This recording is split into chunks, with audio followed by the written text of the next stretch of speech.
Have you ever been forgiven for something wrong that you did? It's not easy for people to welcome us back with open arms, but when someone does, it's not something we forget. This week, we come to the story of Jesus forgiving Peter for his betrayal. I don't know if you've caught this already, but there is a major theme of redemption that runs through the Bible. To be redeemed means to be paid for, to be brought back into good standing.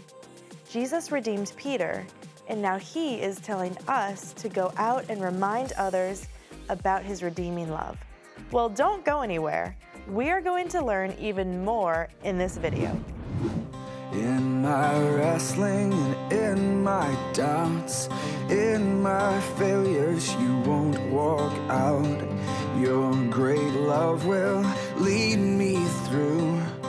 You are the peace in my troubled sea. Whoa, you are the peace in my troubled sea. In the silence, you won't let go. In the questions, your truth will hold. Your great love will lead me through. You are the peace in my troubled sea. Whoa, you are the peace in my troubled sea. My lighthouse, shining in the darkness, I will follow you. Oh, my lighthouse, I will trust the promise. You will carry me safe to shore, safe to shore, safe to shore, safe to shore. I won't fear what tomorrow brings. With each morning I'll rise and sing. My God's love will lead me through. You are the peace in my troubled sea. Whoa, you are the peace in my troubled sea. Oh, you are my light, my lighthouse, shining in the darkness. I will follow you. Oh, my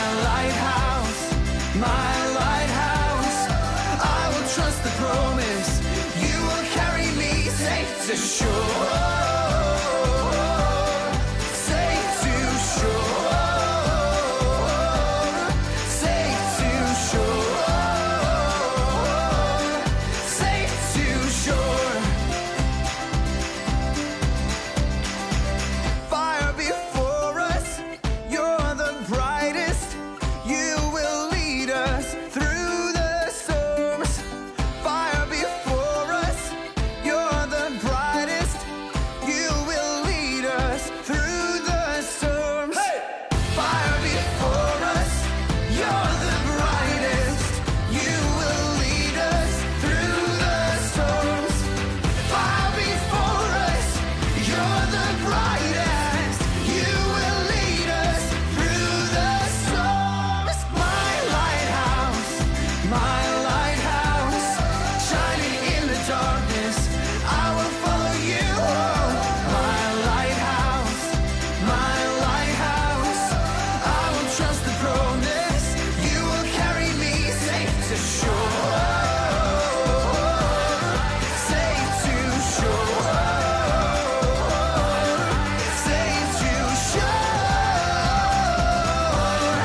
safe to shore.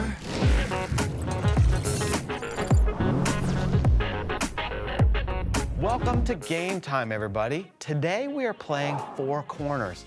There will be multiple rounds, and for each, you and your family members will have to select a corner. Now, here's the thing. We will have a corner caller who will count down from 5 to 0. Whoever picked the corner that the corner caller yells out is out. Our corners are redeemed, forgiven, restored, and rescued. But that's enough explanation. Why don't we hop right in? Let's see if you can survive all 6 rounds.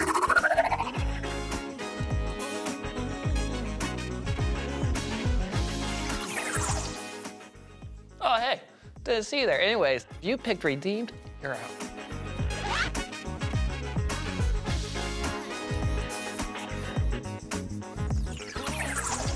Do you guys know if you picked forgiven, you're out?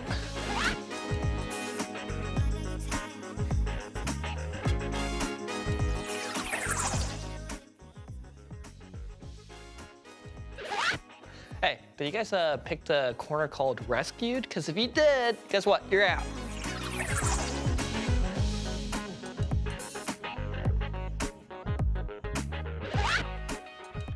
Well, hey there. So, hey, are you guys in the redeemed corner? Because you're out.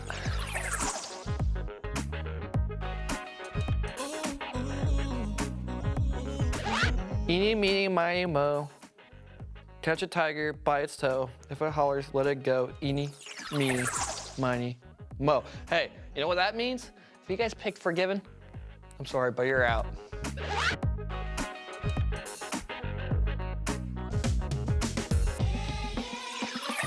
Hey, guess what? If you picked restored, you're out. Well, did any in your family make it through each round? If so, give them a high five. Thanks for playing, everyone. Come back next week to play another fun game with us.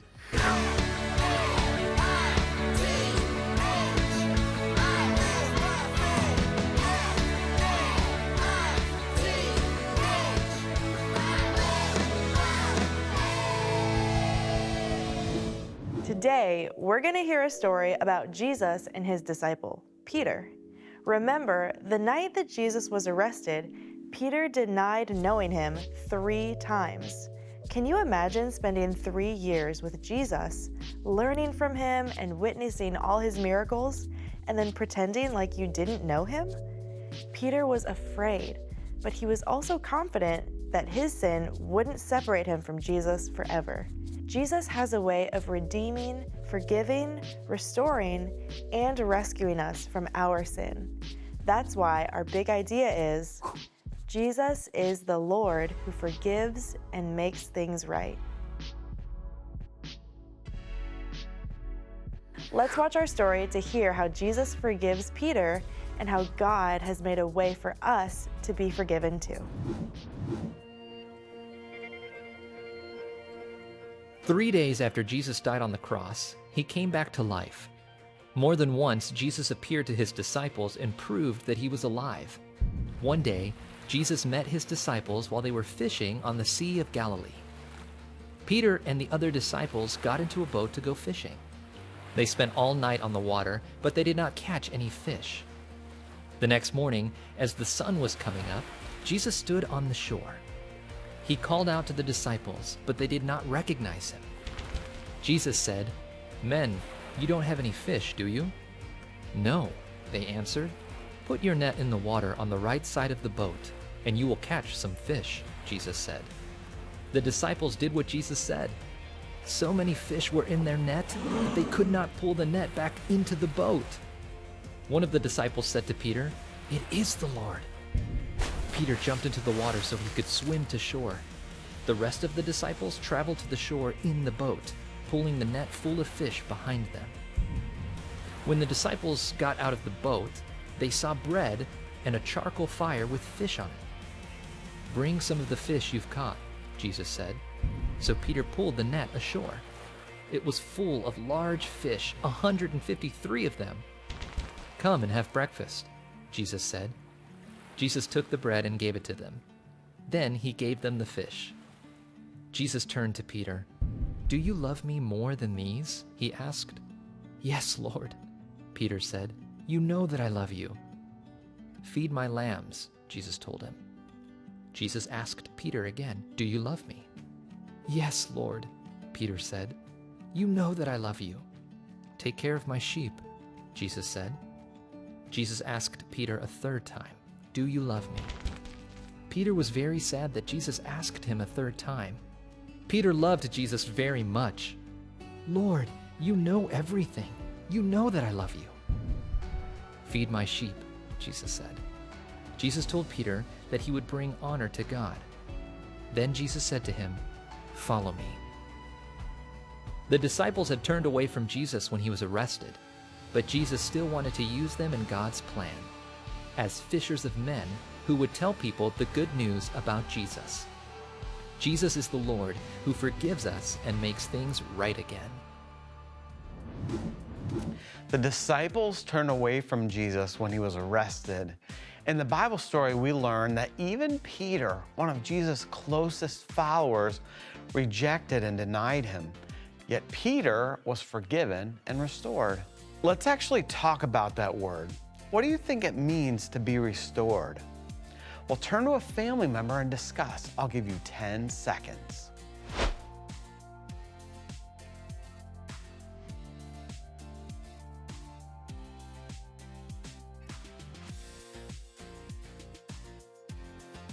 Instead of just telling you what restored means, let me show you with this penny. So this penny, I don't know if you can see it, but it's gross. After many years, it's accumulated a lot of dirt and grime. But restoration is about returning something back to its previous condition. So for this penny, it means removing the dirt and grime to return it to looking new and shiny.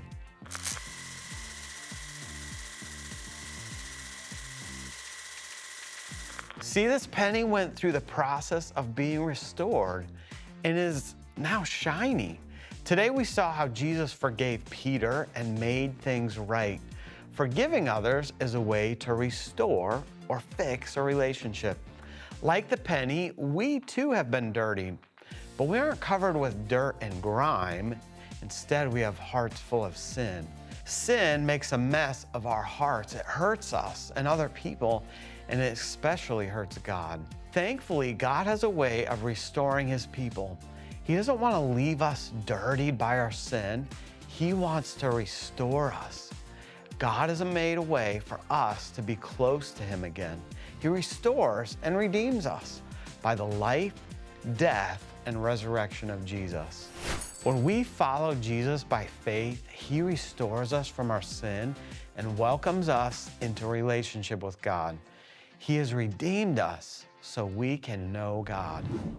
Go ahead and read through our story together as a family, and you can find it in John chapter 21, verse 15 to 19. Jesus had a plan for Peter, and he has a plan for us too. So as you pray, ask that God would use you to do great things for him. Thanks for watching, everyone. Come back next week to hear how Jesus gives us hope.